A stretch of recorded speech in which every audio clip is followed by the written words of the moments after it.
Good day, Kickapoo. I'm Jackson Shorter, and this is ChiefTV Update. Welcome back to our studio here in room 241 at Kickapoo High School in the 417 area. I'm joined here with a really cool crew of cast members behind camera, including Braden B, Nick, Harper S, and Braden O. And last but not least, I'm also here with Liv Handley. Thanks, Jackson. Good to be back after a long vacation. That's right, Kickapoo. I'm here to tell the world about what's going on around school this week. So let's get to it. On November 30th, our student council is hosting an all-school blood drive here at the Pooh.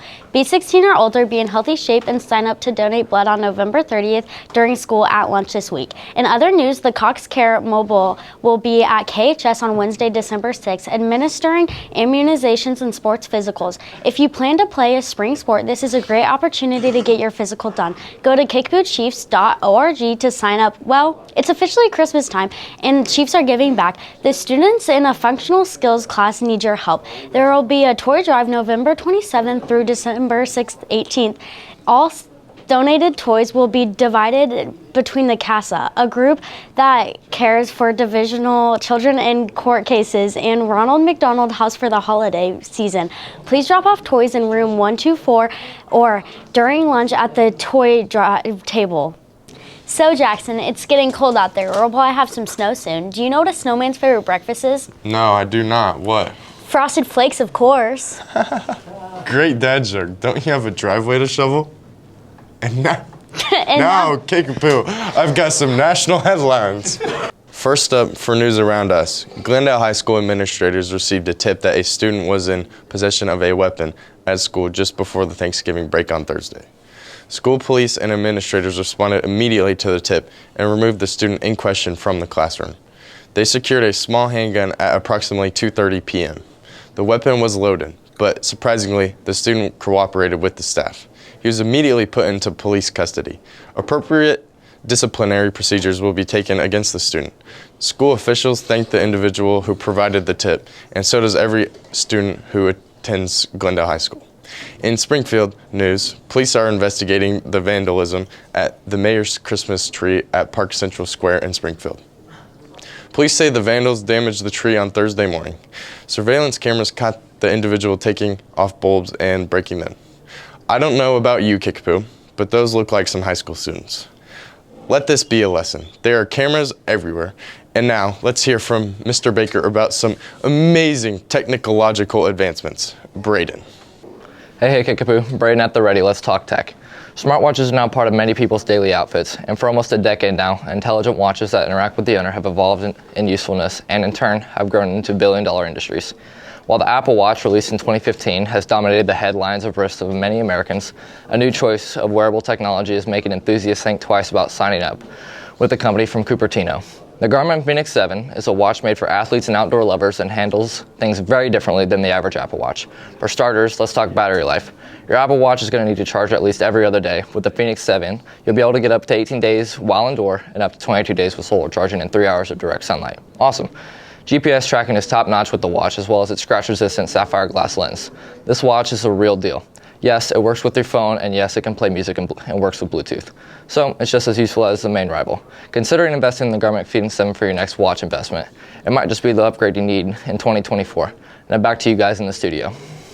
Now that we're all back in the long days of school waiting for another holiday break, let's talk about some celebrity gossip that's way more interesting than any biology lecture. In useless Kardashian news, the Kardashian who produces the least amount of drama, Kourtney, welcomed her baby boy, Rocky 13 Barker, in Los Angeles with her husband, Blink-182 drummer Travis Barker, on November 1st.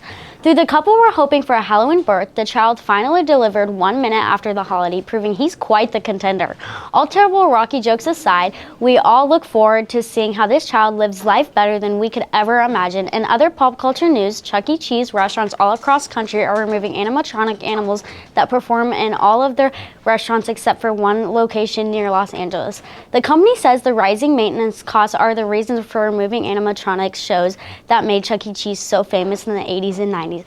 But we all know it's due to the recent success of Five Nights at Freddy's franchise, terrifying anyone under the age of 13. Goodbye, scary robot animals. And now let's hear about some sports. Hey, Jackson. Hey, sports fans. Jackson here again. Plenty of upsets and celebrations here in the Midwest as the NFL and the Kansas City Chiefs' actions dominates the headlines.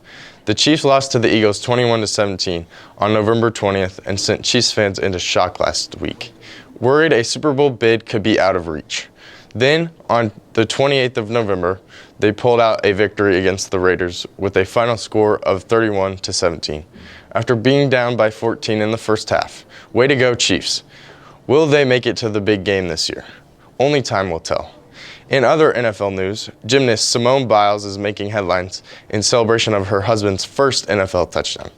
The champion gymnast could hardly contain her excitement as her husband, Jonathan Owen, scored his first NFL touchdown for the Green Bay Packers on Thanksgiving Day. She took to Twitter to congratulate him after the big game, and thousands of retweets followed. Plenty more sports updates right here at ChiefTV Update News, so be sure to check in real soon. And now, back to Braden for the latest news in gaming.